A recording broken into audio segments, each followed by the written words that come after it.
Hey everybody out there, this is Seto, and today for you guys, I am going to be profiling for you the most amazing deck for 2020, Gate Guardian. Yes, we're going to be doing a Gate Guardian deck profile, guys.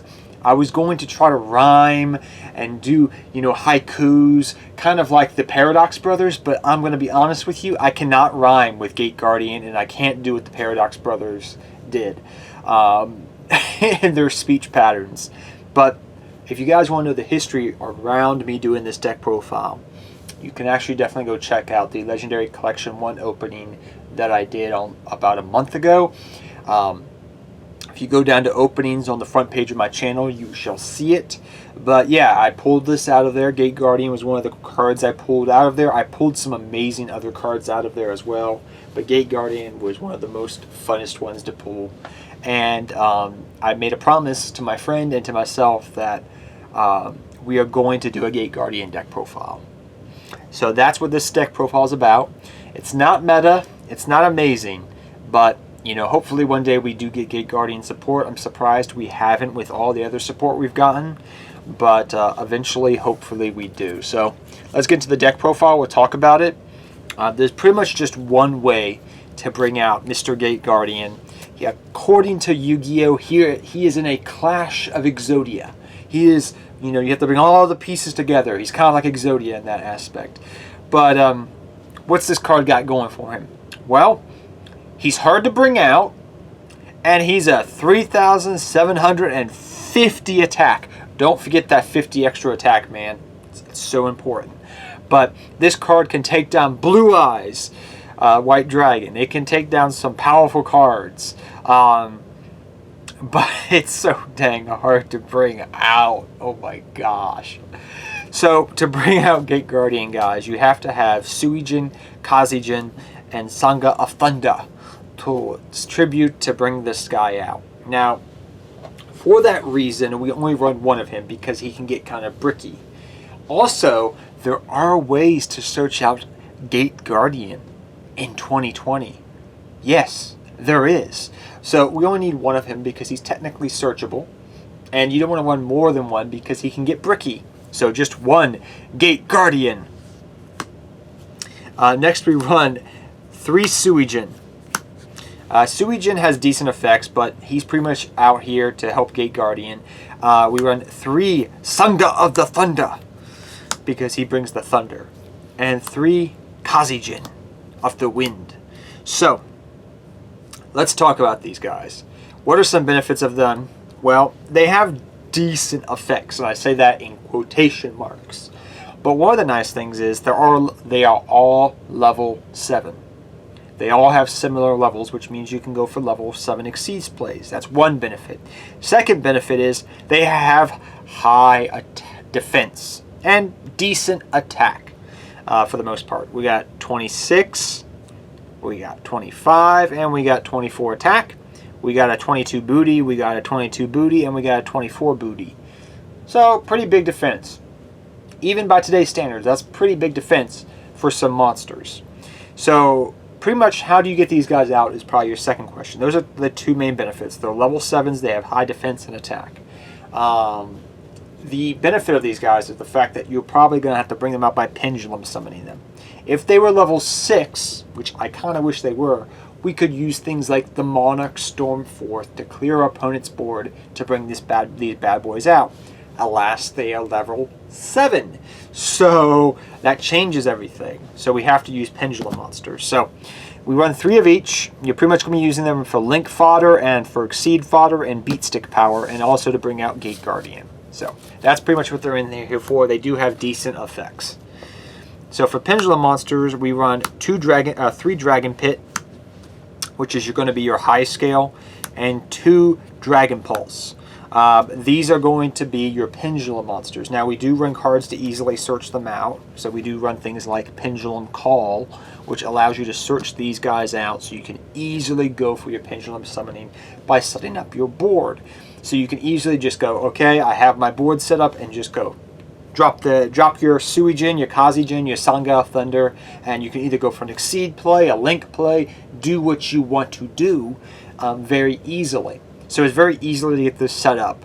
And then once you have your scale set up, you're pretty much good to go for the rest of the duel. So that's how that's going to work. That's your main way for bringing out all of these guys over here. All right? I just want to explain that in a little bit more in detail. And yes, I've max rarity'd my Gate Guardian deck. They are all hollows. The Sangha, Suijin, and Kazijins. And the Gate Guardian too. Next we run Arsenal Summoner. So I had to do a little bit of research, and I was talking with some buddies, and I was like, wait, does that really work? And he's like, yeah, it works. And I said, oh my gosh, I had no idea. So Arsenal Summoner is interesting. So to my knowledge, this guy can search out Gate Guardian, and if there's a different, you know, if the card text has changed since then, let me know. But this is the more updated version. This is from the Legendary Collection reprints. So I'll read this to you. It says, flip. Add one card that includes Guardian in its card name from your deck to your hand. Gate Guardian. Huh. You can't add Celtic Guardian, okay, Wing Guardian of Fortress number 1 or number 2, or Guardian of the Labyrinth, or the Reliable Guardian. Doesn't say anything about Gate Guardian, and it's got Guardian in its name. So what does Arsenal Summoner do? Well, it's a flip effect. I know, it sucks, but pretty much what you can do is you can set it, flip it, add Gate Guardian from your deck. This is why this helps. I would rather run this, which is a flip effect, than run multiple Gate Guardians that can become cloggy. I think you understand my point of view from this. But to my knowledge, this can search out this, and it's amazing. So run it. Like, this is amazing. This was made initially to search out the Guardian cards, if you guys are familiar with them. But it also can search out Gate Guardian as well. So that's kind of cool. Yes, this may not be a competitive deck, but I need to slow my opponent down to some degree. So run some hand traps, guys. Run Effect Veilers, run Ash Blossoms, run what you want to run. If I had Darks in this deck, I would probably run Effect Veilers, but I'm running, you know, I'm running, what? A lot of winds, a lot of this, a lot of that. You know, a lot of different ratios of attributes. So I don't run Effect Veiler because then you could run a Chaos Engine with the deck. But Ash Blossom's the most generic, which is why I run it, because it slows my opponent down maybe just a bit. So maybe I can get the Gate Guardian play off and win with the memes alone. Because if you win with the Gate Guardian meme, you win the duel. So next we run 3 Pendulum Call, guys. Like I said, this is going to help search out your pendulum scale. Run 3 of it. You need to run 3 of it because it's going to help search it out. Next up, I run 2 the Power of the Guardians. So this card's nice. It does run kind of with the theme of Gate Guardian. It's got Power of the Guardians, even though it's not related to Gate Guardian. But the additional benefit is this is going to help you get a boost to some of your other guys. So it can help boost up maybe your Gate Guardian to over 4K. It can also protect it a little bit. And maybe you can attach it also to your Sangha, your Suijin, and your Kazijin. So you see where this is going kind of a little bit here. I'm not a fan of this card. I know it's amazing in Duel Links, but that's not the reason why I wanted to run it. But from playtesting, I'm going to admit I liked it as just a 2 of because it was just a nice additional thing to add on. So I like it as a 2 of in the deck. So double Power of the Guardians. Next up we run 2 Mausoleum of the Emperor and 1 Terraforming. Now this is just there just in case, because you can pay 2,000 life points and just drop the card you need to do. So it's nice. So say maybe my pendulum scales got blown away, or maybe I want to do something else. This is another way to bring out your cards. So you bring out your Kazijin, your Suijin, your Sangha of the Thunder. It's just an additional way of doing it. And that's why I just run this and 1 Terraforming, because it's just there just in case. And if you want to replace it with something else, be my guest if you feel that the consistency with the pendulums are good enough. But I like this just in there just in case. And it's been paying off big dividends ever since then. But that's up to you. Next we run 3 Pot of Extravagance. Now we do use the extra deck, but this deck is not extra deck focused. So that's the reason why I'm running this, because you want to get to your main deck combo plays, your Pendulums, your Suijin, your Kazijin, your Sangao Thunder, maybe your Gate Guardian plays, so you can go off. And you need this card, and you need the draw power to do so, which is why, in addition to this, I'm running Upstart Goblin in the deck. You need some consistency. You have some searching in the deck already, as we've discussed, but you want draw power, and you need some draw power to just get to your combo plays as quickly as possible. Otherwise, you're going to be a sitting duck, and you're going to be like, what is this hand? What do I do with it? I just Pendulum summoned Suijin, and I passed. Not great. So I think you understand what I'm trying to come with, the angle I'm trying to come from by discussing this deck. So 3 Extravagance, 1 Upstart Goblin, and from here on out the deck is going to start to get a little bit more expensive. 1 Monster Reborn. In addition to this gives you a little bit of ability to reborn things from your graveyard, which is nice, so it works out very well. 3 Back to the Fronts. The reason I'm running Back to the Front over Call of the Haunted is because with this deck, like we were discussing earlier with Suijin, Kazijin, and Sanga, they all have high-ish defense. So I'm not too worried about them getting blown away. I've had situations where my opponent's going to try to poke for a little bit of damage.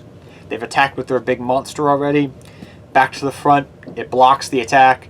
They don't attack, and I don't lose life points, and then it's my turn, and I have a Suijin, Kazijin on the field, maybe do something else from there, if that makes sense. So I like 3 Back to the Front with the ease you can do things with. So 3 Back to the Front, I definitely prefer it over the Call of the Haunted, and you need to reoccur your big boys. Also, we run 3 Infinite Impermanents. Yes, I know this is not a meta-based deck, but I need negation. I need Ash Blossoms. I need some negation. Just a little bit. Not a lot, just a little bit. In the words of 50 Cent. Just a little bit. Somebody's going to get that joke. But yes, we run 3 Infinite Impermanents. Give me a little bit of negation. Ash Blossom. Just the little things to help me out a little bit. So, yep. Next, let's get into the extra deck. We run our Dark Magician Girl. So for level 7s, I'm running Big Eye, Dragosack, Red Eyes Flare. There's not a great amount of level 7s out there at the moment. You know, there used to be some we could do things maybe with tokens. If we still had the number 1, we don't. The Falcon. There's Master Keyblades, and then after that you kind of die off. There's not a lot of options. These are the 3 best right now. So you could run multiples of these if you're afraid of Extravagance, but they're just there just in case. Like I said, you're not really going to use the extra deck that much. For your Link plays, we run Underclock Taker because there's some cute little things you can do maybe. Phoenix, I'm running double because this is going to be very essential for getting rid of things against Backrow decks. Same thing with Cerberus, which is why I'm running doubles, because this is going to be something to help get around monster-based decks. Same thing with Unicorn. These ones right here, your Phoenix, your Cerberus, and your Unicorn, are going to be probably the main Link monsters you're going to go for out of everything else. So that's why I'm running duplicates of these just in case of Extravagance.